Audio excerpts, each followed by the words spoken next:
The reality is, reading a book or going to a conference or having a great conversation where you get this golden information, that's all fantastic. But what makes mastery is execution on the ideas, not the ideas. And so no idea works unless you're willing to roll up your sleeves, do the practice, invest the time, put in the effort, do the work. I think we've all observed a lot of people who they love reading the books, they love showing up at the courses, they do all the online training, and nothing ever changes. And they say, well, I don't know why it doesn't change, why my life doesn't change, why my thinking doesn't change, why my performance doesn't change, why my relationships don't change.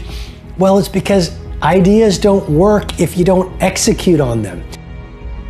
Follow your passion first. First. And you got to sit there and ask yourself, okay, what am I truly passionate about? What do I enjoy doing? And when you feel that way, honestly, you feel like you've never worked a day in your life. It's the most fun thing in the world. You get up in the morning excited about what you're doing. And you got to be really honest with yourself about it. If you wake up in the morning and you're dreading going to work, do something else. Right. Do something else. And those are hard decisions to make, but when you make those decisions, it's a very liberating experience, and you find out that the rewards will come. So if you look at the great business builders, you look at any great performer, one thing that makes them great is their grit. One thing that makes them great is their hunger to practice. One thing that makes them great is they are willing to sacrifice. Yes, they're passionate, but did you know the root of the word passion is suffering? You've got to be willing to suffer for your vision. You've got to be willing to suffer to reach BIW, best in world. You've got to be willing to suffer the ridicule and laughter of your critics and your cynics to get to a place called world class. Comfort zone is dangerous. When you're comfortable, you are at most danger. The comfort zone is somewhere you should never feel comfortable. You should be happy and dissatisfied. Anybody ever tell you, hey, look, you know what? Just be satisfied with what you got. Don't believe them. Get them away from you. You should never be satisfied with what you got. Because the attempt to get more makes you into something better all the time. Don't let anybody tell you, hey man, you should just be happy with, no! You should double your business. Triple it. When you set goals, when you have an intention on something that you want to change about your life, your brain helps you. What it does is it opens up a checklist, and then your brain goes to work trying to remind you of that intention that you set. And it's really important to develop the skill, and I say that word purposefully, the skill of knowing how to hear that inner wisdom and that intention kicking in and leaning into it quickly. So for me, my brain saying, that's it, right there, move as fast as a rocket, Mel. I wanted to change my life. And I think most people that are miserable or that are really like dying to be great and dying to have more, we want to change. We want to live a better life. We want to create more for our families. We want to be happier. The desire is there. Again, it's about how do you go from knowledge to action. So the first thing in this story that's important is realizing that the answer was in me. And my mind was telling me, pay attention. Could have also been the bourbon. I had a couple of Manhattans that night. Anyway, the next morning, the alarm goes off, and I pretended NASA was there. It's the stupidest story. I literally went 5, 4, 3, 2, 1. I counted out loud, and then I stood up. And I'll never forget standing there in my bedroom. It was dark, it was cold, it was winter in Boston. And for the first time in 3 months, I had beaten my habit of hitting the snooze button. I couldn't believe it, and I thought, wait a minute. Counting backwards? That is the dumbest thing I've ever heard in my entire life. Well, the next morning I used it again and it worked. The next morning I used it again and it worked. The next morning I used it again and it worked. And then I started to notice something really interesting. There were moments all day long, just like that 5-second moment in bed, where I knew, knowledge, what I should do. And if I didn't move within 5 seconds, my brain would step in and talk me out of it. Every human being has a 5-second window, might even be shorter for you. You have about a 5-second window in which you can move from idea to action before your brain kicks into full gear and sabotages any change in behavior. Because remember, your brain is wired to stop you from doing things that are uncomfortable or uncertain or scary. It's your job to learn how to move from those ideas that could change everything into acting on them.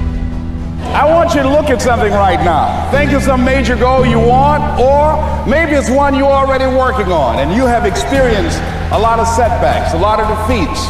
You've experienced a lot of disappointment. Maybe you've already given up.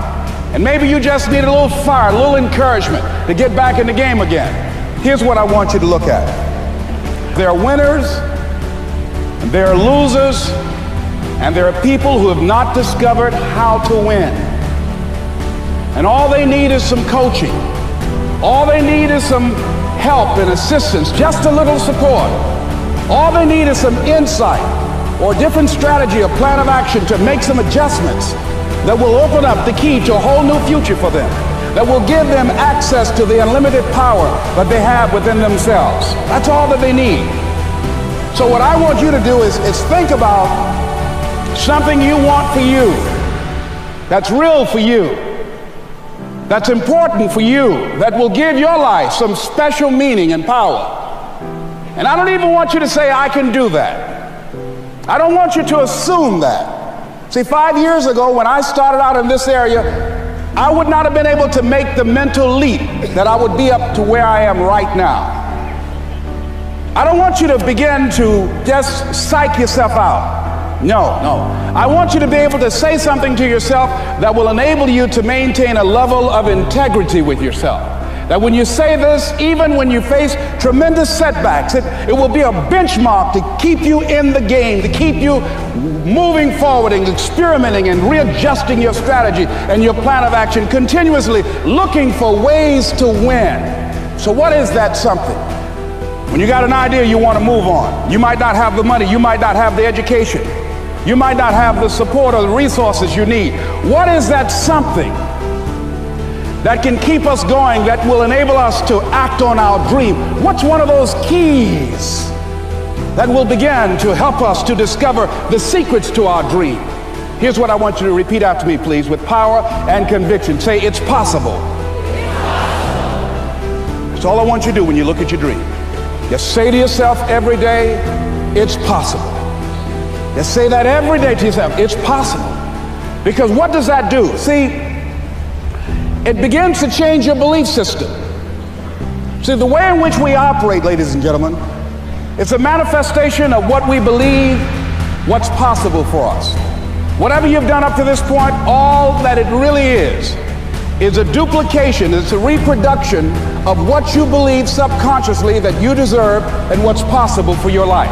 Before April 1954, the common belief, the universal belief, because it had been tried again and again and again and people had failed, the belief was that man was not physically capable of breaking the 4-minute barrier, that he could not run a mile in less than 4 minutes. That was the belief on the planet. It had never been done. But here's what happened, ladies and gentlemen. Roger Bannister came along and he broke the 4-minute barrier. Now here's what's significant about that. Since that time, up to this day, over 20,000 people have done it, including high school kids. What changed? 20,000 people, what changed? Here's what happened when they got on the track. They knew it had been done. And because they knew it had been done, there was a new belief about this barrier, about this goal that was unreachable. And those 20,000 people got in a race believing, knowing in their heart that someone had done it, that it's possible, that they could do it. And I'm saying that if you know anybody that had some goal, some dream, something they wanted to do, and they did it, then I'm saying that you know in your heart that if someone has done it, then you can do it. It's possible. And that if someone can make their dream become a reality, that it's possible that you can make your dream become reality.